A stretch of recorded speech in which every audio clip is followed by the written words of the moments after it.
the game of football now is about limiting explosives that the offense can create, especially in the passing game.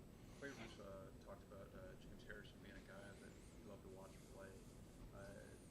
Yeah. What kind of power do you see with Quay? And I mean, obviously you and James are two different body types, but Yeah. any crossover there? I haven't thought about it necessarily from that perspective, but James Harrison would be one that I would want Quay to play like as well. I think Quay is on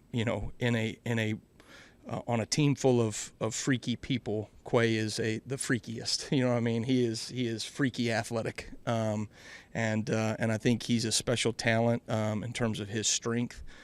You watch him at the point of attack, when we started talking about violent hands, which is one of our Bama fundamentals that we continue to stress and harp on, Quay's ability to destroy blocks and get off and make plays. There was a play against Auburn. A guy came and, pulled against him. I mean, absolutely obliterated him at the point of attack. Those are things, right, that show up on tape in terms of his strength and physicality. But, ultimately, right, it's about knowing, what I like about Quay is like knowing when to and when not to, from a physical standpoint, be too aggressive.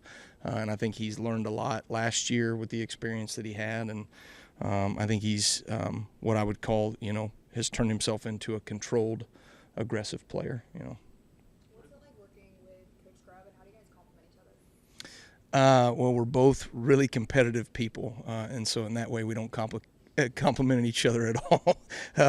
But it's fun. It's fun competing against him every day.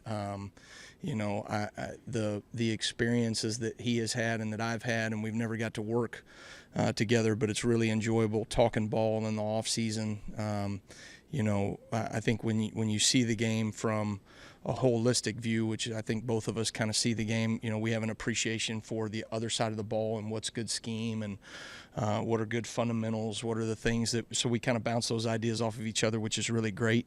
I think we're both aggressive in nature. We have kind of an attacking style mentality. We're going to be aggressive offensively. We're going to be aggressive defensively. There's a variation of scheme things that we do, right? I'd say we probably both carry, a decent amount of scheme. But ultimately, what's fun about him is that he has a sense of urgency to better his side of the ball.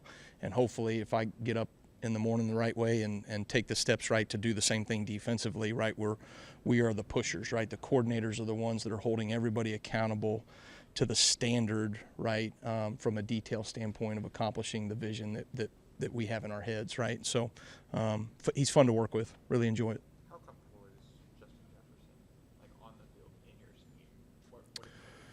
Well, JJ is a very instinctive football player, and I think schematically we're built for instinctive players to be able to cut it loose and go play, right? So there's certainly an element of discipline that any great defense has to play with, but there's certain creative freedoms and instinctive freedoms that we try to tap into schematically on defense, and I think JJ, this is a really good fit for him. How's Noah Carter coming along? I'm sorry? Noah Carter coming along? Yeah, Noah's doing a really good job. I think it's so fun, watching guys grow in their discipline, and usually sometimes it's 2 steps forward, 1 step back, and then ultimately it just starts to click. Yanze Pierre is a great example of that. This is Yanze's 3rd year.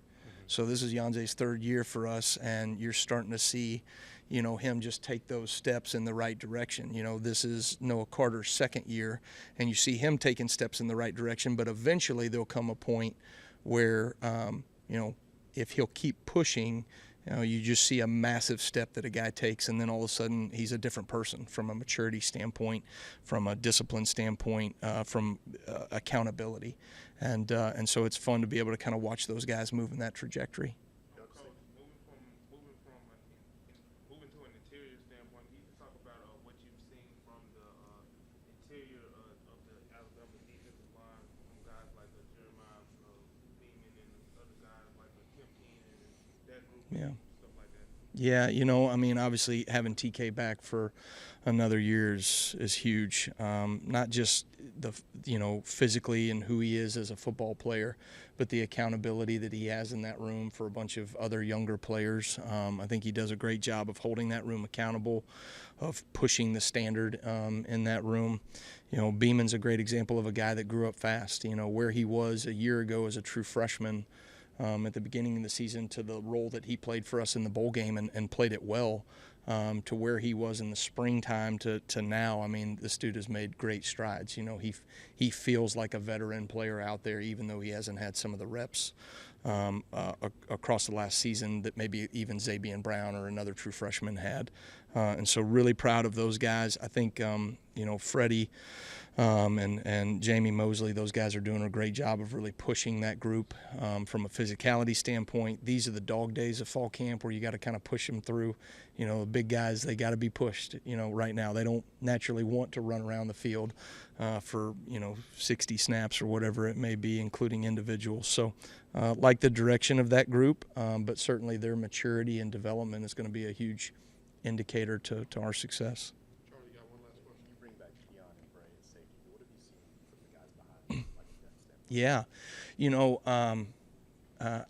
I don't want to put the cart before the horse saying this here, but I do think to this point we have shown a significant amount of maturity and development from our defensive back room. You think about where we were going into the Tennessee game a year ago, and I think I've mentioned this to you guys before, right? We played 6 players for 5 positions up until that game, right? And I'm talking the vast majority of the snaps when it mattered most, right? And then 5 of those guys went out. And so, we are in a much better position now with the depth, and I would say probably one of the more aggressive turnarounds that I've ever seen from one year to another year in terms of guys that you trust to be able to get on the field. And I think that's a tip of the cap, right, in terms of what Courtney Morgan and our defensive staff have done in recruiting. And then I think the development that you've seen from Maurice Lindquist and Jason Jones to bring those young guys along has put us in a position to go compete at a much higher level this year than from a depth standpoint than we were a year ago.